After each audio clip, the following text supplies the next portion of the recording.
Oke, salam merdeka literasi ya. Nah, kali ini kita masih dengan mahasiswa yang dari Fakultas Hukum yang akan mempresentasikan kisahnya pada saat mengikuti perkuliahan jarak jauh atau melalui tol langit. Nah, sesulit apakah, sesenang apakah yang dihadapi oleh Victor? Disilakan Victor. Salam merdeka literasi. Terima kasih Ci atas waktu dan kesempatan yang diberikan. Di sini saya akan mempresentasikan modul 8 mengenai artikel ilmiah, yaitu pembelajaran jarak jauh. Yang pertama itu adalah latar belakang PJJ. Pembelajaran jarak jauh atau yang disingkat PJJ ini adalah suatu program pembelajaran yang ada sejak diterbitkannya Surat Edaran Kemendikbud nomor 15 tahun 2020 tentang pedoman penyelenggaraan belajar dari rumah dalam masa darurat penyebaran COVID-19. Pembelajaran dilaksanakan secara jarak jauh, baik daring atau dalam melakukan jaringan. PJJ ini muncul sebagai solusi alternatif yang akan digunakan pada masa pandemi COVID-19. Dengan berbautkan menggunakan jaringan internet, PJJ ini diharapkan mampu mengurangi kasus COVID-19 yang terjadi dan proses pembelajaran siswa dan siswi tetap harus terlaksana dari guru atau dosen lewat media WhatsApp, Google Meet, Zoom, dan jenis lainnya. Namun demikian, sistem ini perlu bisa pembelajaran khusus agar dapat kalkulasi kebijakan perlu dilakukan untuk pembelajaran jarak jauh yang selama ini dilaksanakan sekolah atau perkuliahan. Itu ada suka dan duka PJJ. Pertama, suka. Pada saat baik yang cukup untuk berkumpul bersama keluarga, melakukan hobi yang saya punya, tidak perlu capek dari tempat dan dapat belajar di mana saja dan dapat belajar hal baru juga. Bukannya itu tidak bisa membagi waktu sufisien, sulitnya memahami atau mengerti pembelajaran, atau menjadi perih dan sakit karena terlalu lama melihat layar laptop ataupun ponsel, sering kehilangan fokus pada pembelajaran karena terdistraksi dengan media sosial lainnya. Manfaat PJJ. Manfaat PJJ ini bagi para pelajar sangat banyak. Seperti PJJ ini dapat melatih kejujuran para peserta didik pada saat melakukan pembelajaran. Apakah pelajar benar-benar memperhatikan guru atau dosen, atau hanya sekedar masuk pertemuan dan tidak mendengarkan materi pembelajaran yang diberikan oleh pengajar.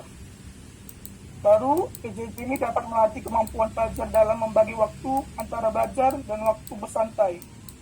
Serta PJJ ini dapat meningkatkan peran orang tua dalam melakukan pengawasan terhadap anaknya dan dalam melakukan pembelajaran jarak jauh. Sisi positif dan negatif PJJ. Sisi positif. Pada sisi positifnya, siswa dan guru itu saja lebih aman karena tidak ada kontak langsung yang berkemungkinan tertular COVID-19. Belajar secara online juga dapat membuat siswa lebih bebas dalam berpikir kreatif, mengingat ia hanya di rumah atau di zona nyamannya siswa. Siswa tidak merasa terburu-buru akibat waktu yang terbatas seperti belajar di sekolah ataupun kuliah.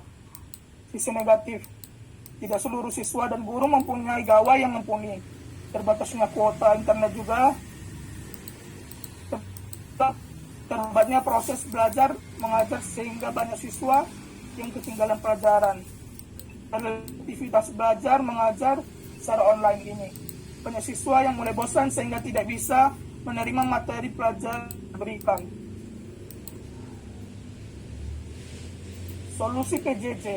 Solusi PJJ ini yaitu karena pandemi ini belum berakhir dan masih menggunakan metode pembelajaran PJJ.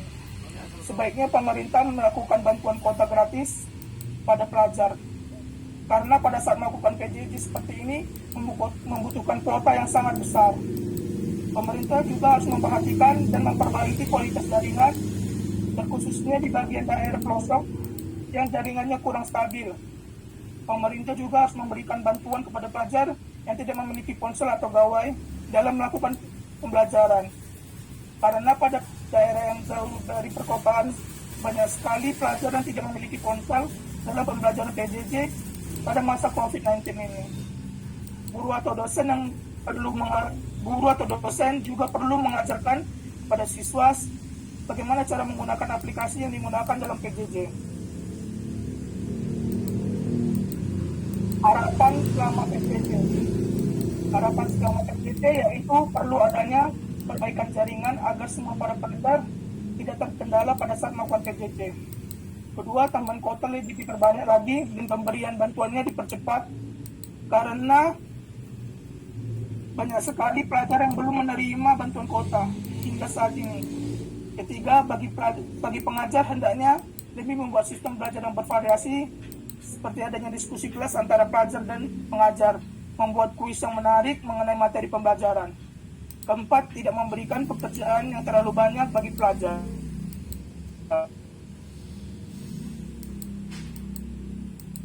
Konklusi atau kesimpulan, program PJJ yang dikeluarkan oleh Menteri Kemendikbud ini bisa dikategorikan dengan baik selama masa pandemi.